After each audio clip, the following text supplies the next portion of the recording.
اب ایک بہت بڑا یونیورسل ٹروتھ آ رہا ہے. سورہ النساء کی آیت نمبر 78 میں، اینما تکونوا، تم جہاں کہیں پر بھی ہو، یدرکم الموت، موت تمہیں آ کر رہے گی. وَلَوْ كُنْتُمْ فِي بُرُوجٍ مُشَيَّدَةٍ، چاہے تم اپنے آپ کو مضبوط قلعوں میں بھی بند کر لو نا، موت وہاں بھی تمہیں آ جائے گی. موت سے کوئی بھاگ نہیں سکتا. یعنی دنیاوی طور پہ کوئی شخص مضبوط قلعے میں آ جائے کہ مجھے کو مارنے کے لیے اندر نہیں آئے گا، سر باہر سے تو اندر آنے کی ضرورت نہیں ہے، اندر جو کچھ آپ کے اندر ہے وہ آپ کو مارنے کے لیے کافی ہے. Heart failure, kidney failure, cancer, کوئی بھی بیماری لگ سکتی ہے. باہر کی ٹریفک کو تو کسی حد تک آپ مینج کر سکتے ہیں، لیکن جو اندر چل رہا ہے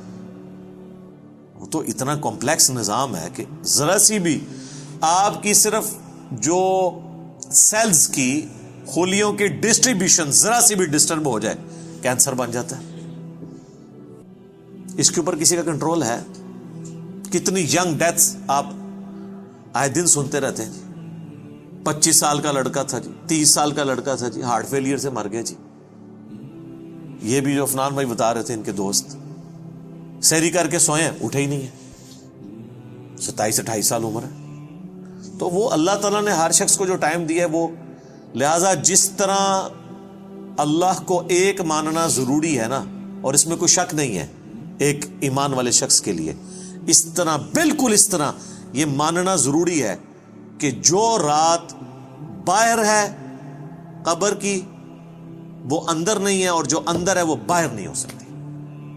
ایک لمحے، قرآن میں کئی جگہ یہ ٹاپک آیا ہے کہ جب موت آئے گی ایک لمحے نہ آگے ہوگی نہ پیچھے. پھر سورہ آل عمران کے کانٹیکسٹ میں تو اللہ تعالیٰ نے یہاں تک فرمایا، جب منافقین نے کہا نا کہ ہم نے اپنے بھائیوں سے کہا تھا کہ غزوہ احد میں نہ جاؤ، نہ یہ جاتے اور نہ یہ قتل ہوتے، تو اللہ تعالیٰ نے فرمایا اس طریقے سے کوئی موت ٹال سکتا ہے؟ تم لوگ بھی جو اپنے گھروں میں بیٹھے ہوئے ہو نا، اور تمہاری جان بخشی ہو گئی ہے، تم یہ سمجھ رہے ہو کہ قتال میں نہ جانے کی وجہ سے تم بچ گئے ہو. اگر تمہاری موت بھی اللہ نے مقدر کی ہوتی تو تم خود بخود اپنی مقتل گاہوں کی طرف کھینچے چلے آتے.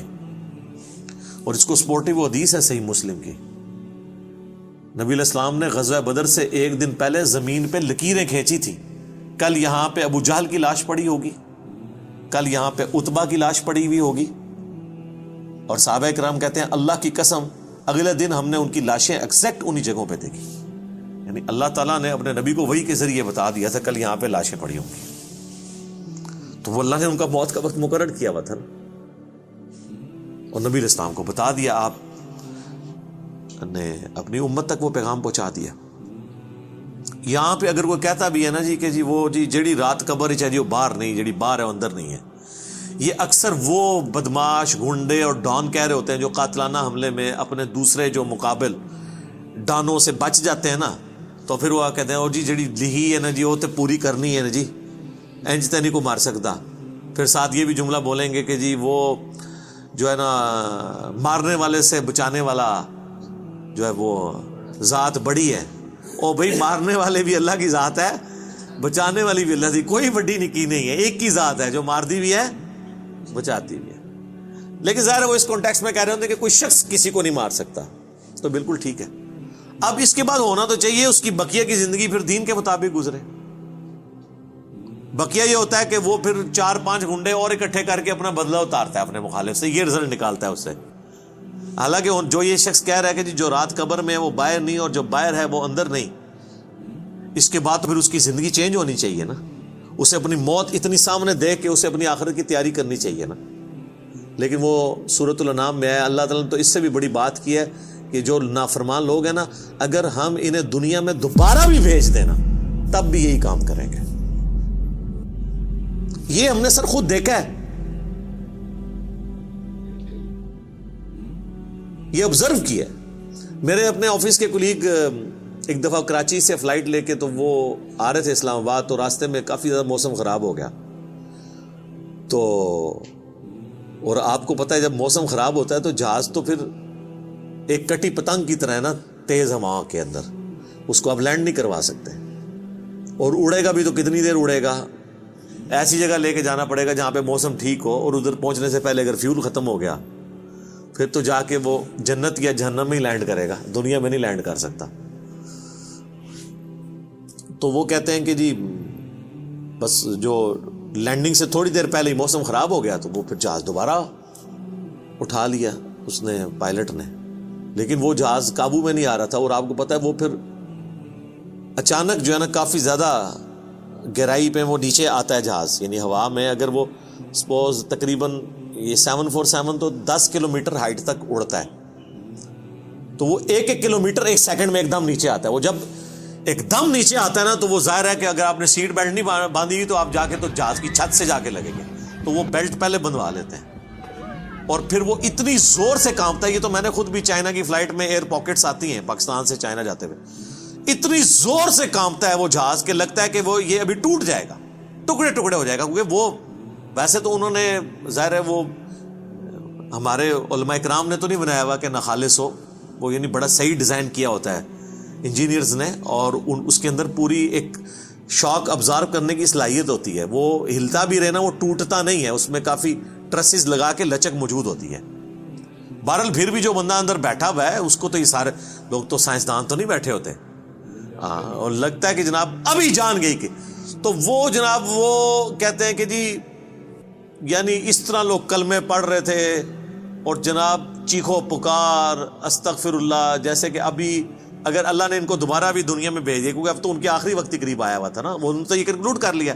تو یہ اب جاتے ہی جو ہے نا ادھر سے مطلب سیدھا گھر نہیں جائیں گے، یہ مسجد میں جا کے پہلے وہ سنت والے 2 نفل پڑھیں گے جو سفر سے واپسی میں پڑھے جاتے ہیں، اور جتنی بے پردہ عورتیں اتریں گی یہ اتر کے اب جا کے پردہ یعنی وہ بلکہ یہ جہاز میں بیٹھی ہوں گی اور موبائل پہ کہیں گی کہ جی برقع جو ہے خرید کے لے کے آؤ، ادو تک میں لینا ہی نہیں جہاز تو جدو تک کہ منو کو برقع نہیں دے گا، ٹھیک ہے نا جی۔ اور جو ہے نا وہ نماز کا ٹائم ہوا ہے تو وہ جہاز میں پہلے نماز پڑھیں گے تب نیچے اتریں گے، لیکن ایسا کوئی نہیں ہوتا، اس ٹائم چیخیں ہوتی ہیں اور لگتا ہے کہ جناب گئے کہ گئے۔ تو وہ کہتے ہیں خیر وہ سٹیبل ہوا، وہ سیالکوٹ لے گئے اس جہاز کو، تو وہ جب اتارا تو جناب اب لوگ چیخو پکار کر رہے ہیں جی ہمیں جہاز سے باہر نکالیں، لیکن جہاز کا تو اصول ہے، وہ کہتے ہیں نہیں جی جدھر کی سواری ہے وہی اتاریں گے، تھوڑی دیر ریسٹ کریں گے، جب موسم ٹھیک ہو تو دوبارہ اڑیں گے۔ اب جو موت سامنے دیکھ کے ایک بار تازہ لینڈ کیا ہو، وہ کہتا ہے جی جناب تو وہ بتا رہے تھے کہ جہاز میں جناب انہوں نے منتیں کی، اب لاہور کی سواریاں تھیں جو وہ بھی کہہ رہی ہیں کہ جی آپ ہمیں یہاں پہ ہی اتار دیں، اسلام آباد پشاور کی سواریاں بھی تھی، وہ کہہ رہی تھی سیالکوٹ سے جناب ہم، کئی لوگوں نے کہا اسی پیدل چلے جائیں گے جناب، سانو لاؤ ہوئے تھے جہاز تو لاؤ تلے، ٹھیک ہے۔ تو وہ لیکن ان کا ایک اصول ہوتا ہے، وہ انہوں نے یہ چیک کیا کہ بھی جو سیالکوٹ کے یا قریبی علاقوں ان کو تو اجازت دے دی، لیکن دور والوں کو کہا نہیں جناب آپ کو چھوڑ کے، وہ کہتے ہیں جناب مہربانی کرو سانو چھوڑ کے نہ ہو۔ تو اس طرح موت کا یعنی روب طاری ہوا ہوتا ہے۔ تو یہ یعنی بات کرنا آسان ہے، جب موت سامنے آتی ہے نا بڑے بڑے لوگ، اور یہ سورۃ النام میں جو اللہ تعالیٰ نے فرمایا نا کہ ہم انہیں دنیا میں دوبارہ بھیج دیں یہی کام کریں گے، تو یہ کرنا شروع ہو جاتے ہیں نا۔ میں خود اسلام آباد میں پشاور موڑ جو ہے نا G8 مرکز، اسے پشاور موڑ بھی کہتے ہیں، جس طرح G9 مرکز اسلام آباد میں اسے کراچی کمپنی کہتے ہیں، تو ادھر میں ایک دفعہ ایک ٹیکسی میں نے لی، تو وہ ٹیکسی والے سے میری ڈسکشن شروع ہوئی، تو وہ کہنے لگا جی مجھے تو اللہ تعالیٰ نے نئی زندگی دی ہے، کہتا ہے جی میں ادھر ہی کھڑا ہوا تھا تو پیچھے سے ایک بڑا ٹریلا آ کے چڑھ گیا، یہ ٹریلے آپ کو پتہ ہے کس سپیڈ پہ چل رہے ہوتے ہیں، یہ بڑے بڑے جو وہ ڈیمپرز جن کو ڈیمپر کہتے ہیں، اور کہتا ہے جی میں تو گھر والے بھی آ کے بس سارے رشتہ دار ایک ایک کر کے مل کے جا رہے تھے، شفا انٹرنیشنل میں وہ کئی ہفتے تک وینٹیلیٹر کے اوپر رہا، وینٹیلیٹر پہ اس طرح کے جو لوگ ہیں بہت کم ہی ہوتا ہے کہ واپس آئیں، پھر آہستہ آہستہ ریکوری ہو گئی، یعنی وہ تو موت کے منہ سے بلکہ نئی زندگی لے کے واپس آیا۔ تو میں نے اس سے پہلا سوال یہ کیا کہ اب تم مطلب زندگی کیسے گزار رہے ہو، نماز پڑھتے ہو، مسلمان ہو؟ کہتے جی ٹائم لگ جاتے پڑھ لیتی ہے۔ تو میں نے کہا صدق اللہ العظیم، اللہ نے سچ فرمایا، اگر ہم انہیں دنیا میں دوبارہ بھی بھیج دینا پھر یہ وہی کام کریں گے جو یہ کرتے رہے۔ تو اتنا قریب سے بھی موت کو دیکھ کر لوگ جو ہے نا وہ پھر بھی یہ باز نہیں آتے اپنے حرکتوں سے. موت بہت بڑی حقیقت ہے. کاش اس پہ ہمارا ایمان بھی اس لیول کا ہو تو پھر انسان کا قبلہ درست رہتا ہے. آپ دیکھیں سورہ البقرہ کے سٹارٹ میں اللہ تعالیٰ نے جو ذکر کیا ہے اہل ایمان کا, اس میں کیا فرمایا؟ والذین یؤمنون بما انزل الیک, وہ ایمان لاتے ہیں جو اے نبی تمہاری طرف نازل ہوا, وما انزل من قبلک, اور جو نازل ہوا تم سے پہلے, اس پہ ایمان رکھتے ہیں. وبالآخرۃ ہم یوقنون, اور آخرت پہ یقین رکھتے ہیں. آخرت کے لیے ایمان کا لفظ بھی کافی نہیں, اللہ نے سمجھا یقین, کیونکہ قبلہ تبھی درست ہوتا ہے جب انسان کو یہ پتا ہو کہ میں نے مر کے کسی کے حضور اکاؤنٹیبل ہونا ہے, جواب دہ ہونا ہے. آج یہ جتنے لوگ کہتے ہیں نا جی جو قبر سے باہر رات ہے وہ اندر نہیں, جو اندر ہے وہ باہر نہیں ہے, یہ صرف ان کی منہ شگافی ہے. واقعی اگر ان کا یقین ہو تو آرام خوریاں کر رہے ہو, لوگوں کا مال لاحق طریقے سے ہڑپ کر رہے ہو, اللہ تعالیٰ کے حقوق کو پامال کر رہے ہو, ماں باپ کے ساتھ بے سلوکی والا معاملہ کر رہے ہو, بیوی بچوں پہ ظلم کر رہے ہو, بہن بھائیوں کی جائیداد دبا رہے ہو, معاشرے کے لیے ناسور بنے ہوئے ہو, ایسے لوگ نہیں, پھر تو ان کو بالکل سیدھا ہو جانا چاہیے. تو بات کہاں سے شروع ہوئی تھی کہ اللہ تعالیٰ فرما رہا ہے کہ تم اپنے آپ کو مضبوط قلعوں میں بھی بند کر لو نا, تب بھی موت تمہیں آ کر رہنی ہے. موت کو کوئی ٹال نہیں سکتا, کیونکہ موت تو اللہ تعالیٰ نے بھیجنی ہے. اللہ کے پاس تو کروڑوں آپشنز ہیں. ایگزٹس تو ہر شخص کا اس دنیا سے لکھا ہے, خواہ ایئر کریش میں ہو, چاہے ہارٹ فیلئر سے ہو, خواہ کسی شیر کے پیٹ میں جا کے ہو, خواہ کڈنی فیلئر سے ہو, خواہ کسی روڈ ایکسیڈنٹ میں ہو, ہر بندے نے دنیا سے جانا ہے اور وہ طے ہے, اس سے آگے پیچھے نہیں ہوگا. البتہ جو قاتل کو ہم سزا دیتے ہیں اس لیے کہ قاتل جو ہوتا ہے اس کو اللہ تعالیٰ نے یہ کام کرنے سے منع کیا ہوا ہے, وہ اس کی وجہ سے اسے سزا دی جاتی ہے, اس وجہ سے نہیں کہ وقت سے پہلے اسے قتل کر اس نے مار دیا, کیونکہ اس نے مارا اپنی ویل سے ہے, نافرمان, اس کی تو موت آنی تھی. اور اللہ تعالیٰ کو تو اپنے علم سے یہ بھی پتا ہے کہ کس نے کیا کرنا ہے, لیکن اللہ نے کسی کو پابند نہیں اپنے علم کا کیا کہ تو نے یہ کرنا ہے, بلکہ اللہ نے مستقبل کو فورس ہی خود ہی کیا ہوا ہے. جس طرح ایک استاد جب کسی نالائق شاگرد کو پیپروں سے ایک ہفتہ پہلے کہتا ہے کہ پتر تو فیل ہو جانا ہے, اور وہ فیل ہو بھی جائے, تو اس استاد کو آگے نہیں گلا کر سکتا ہے وہ اسٹوڈنٹ کے, سر جی تہاڈی زبان بڑی کالی ہے, تسی کیا سی تاں میں فیل ہویا, میں نے بڑی محنت کی سی. نہیں, تو اللہ تعالیٰ کو تو ڈیوائن علم بڑا کامل ہے, وہ مستقبل کے بارے میں